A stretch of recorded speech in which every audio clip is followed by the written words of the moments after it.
Halo, Assalamualaikum. Kembali lagi dengan saya Abai, dan pada video kali ini saya akan memberikan tips untuk kalian agar mendapatkan cinematic footage yang biasa saya lakukan dan semoga bisa kalian terapkan pada perekaman video kalian. Dan tips ini semoga bisa menjadikan video kalian ke depannya menjadi lebih menarik. Ya, langsung saja ke tipsnya.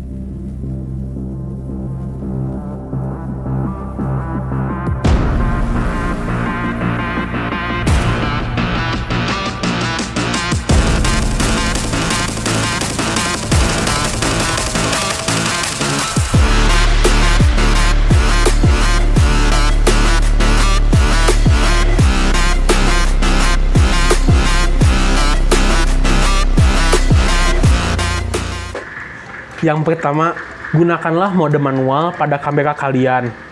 Karena jika kalian biasa menggunakan mode manual pada perekaman video ataupun foto, sekalipun foto, kalian akan bisa lebih mengerti untuk mengutak-ngatiknya atau mengulik komposisi yang mana yang pas dari pencahayaan ataupun white balance yang pas buat video kalian. Kalian bisa melakukan hal-hal teknis seperti menggunakan 24 frame rate per second atau sering disebut 24 fps. Kenapa saya di sini memilih 24 fps? Karena frame rate inilah yang paling make sense sesuai dengan apa yang kita lihat, juga paling match dengan perekam suara ketika masih zamannya film roll ketika dahulu.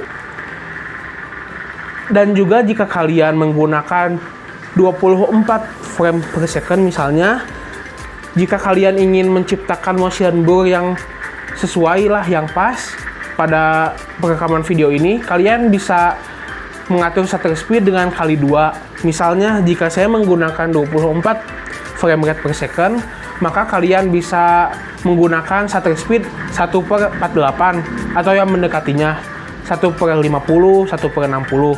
Dan juga jika kalian ingin menggunakan rekaman video slow motion, bisa kalian gunakan frame rate 60 per second. Dan juga untuk menciptakan motion blur-nya bisa dikali 2 menjadi 1/120. Dan juga ketika kalian merekam video, maka jangan terlalu mengandalkan noise untuk pencahayaan kalian. Biasanya saya di sini menggunakan noise seperti di ruangan ini sekitar 800, ataupun jika memaksakan karena udah nggak ada bantuan lagi, paling tinggi 1600. Kenapa saya tidak menyarankan lebih tinggi lagi? Karena semakin ISO-nya tinggi, maka noise di video kalian akan banyak yang titik-titik seperti itu.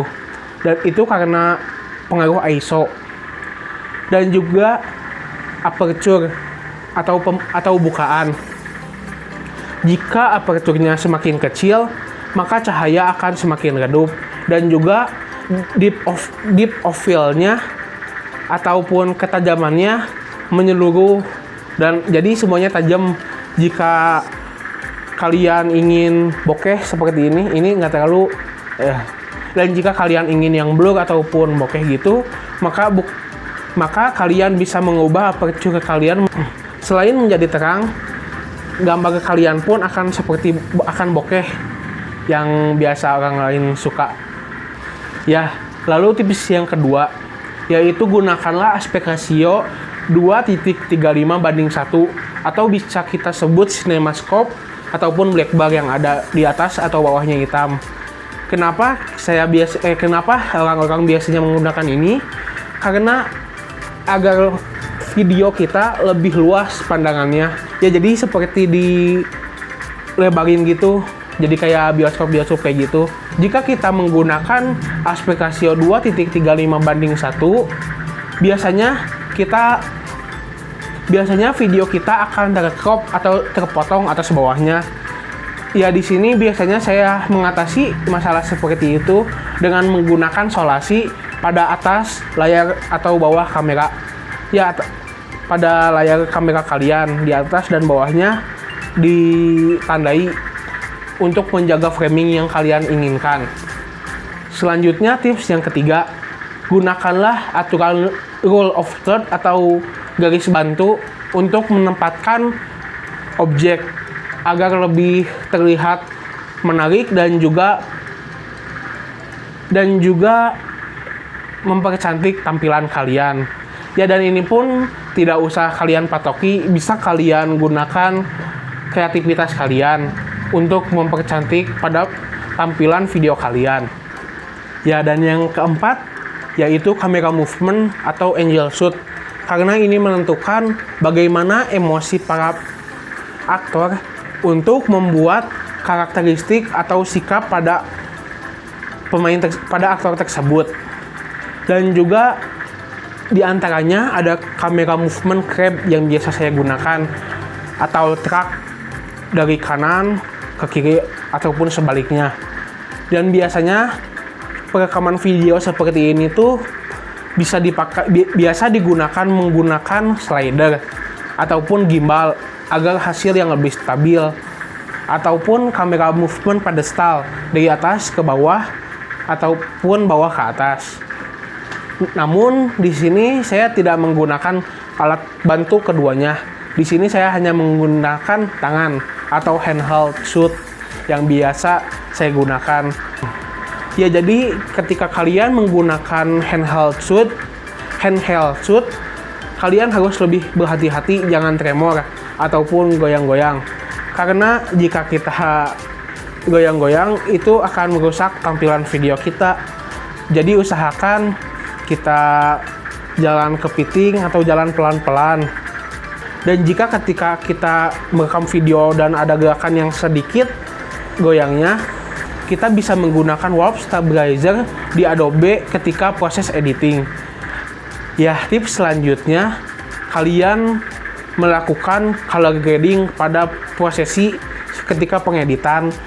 Kenapa color grading ini sangat perlu? Karena tone warna yang kalian utak-atik akan menarik para penonton dan juga memberikan kesan yang mewah.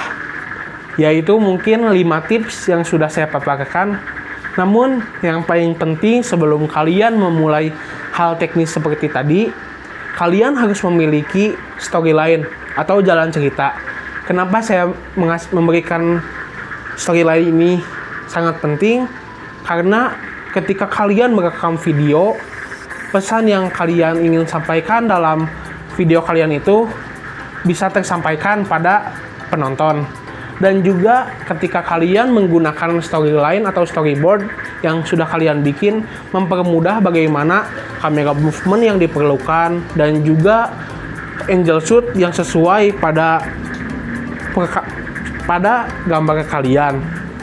Dan juga storyline itu bisa berhubungan dengan hal teknis lainnya, penggunaan frame rate per second, shutter speed ataupun aperture kita bisa gunakan sesuai dengan video kita. Makanya harus ada storyline atau jalan ceritanya. Sekian tips yang bisa saya sampaikan kepada kalian menurut pengalaman dan penggunaan saya setiap hari dalam melakukan perekaman video. Jika kalian ingin saya membahas video kamera seperti ini, video pengoperasian kamera, bisa kalian tulis di kolom komentar ataupun DM atau komen di postingan IG saya, biar saya mengetahui apa saja yang bisa saya sampaikan kepada kalian. Semoga tips yang saya berikan bisa berguna dan juga diaplikasikan oleh kalian. Maaf jika ada salah kata atau kurang penyampaiannya, bisa kalian koreksi di kolom komentar. Dan juga jika kalian ada saran untuk video selanjutnya ataupun pertanyaan mengenai video seperti video ini, kalian bisa tulis juga di kolom komentar di bawah. Share ke teman kalian yang membutuhkan. Jangan lupa subscribe dan juga aktifkan lonceng notifikasinya agar kalian tidak tertinggal di video saya selanjutnya. Like jika kalian suka dengan video ini. Terima kasih sudah menonton videonya. Saya Albay, sampai jumpa di video berikutnya.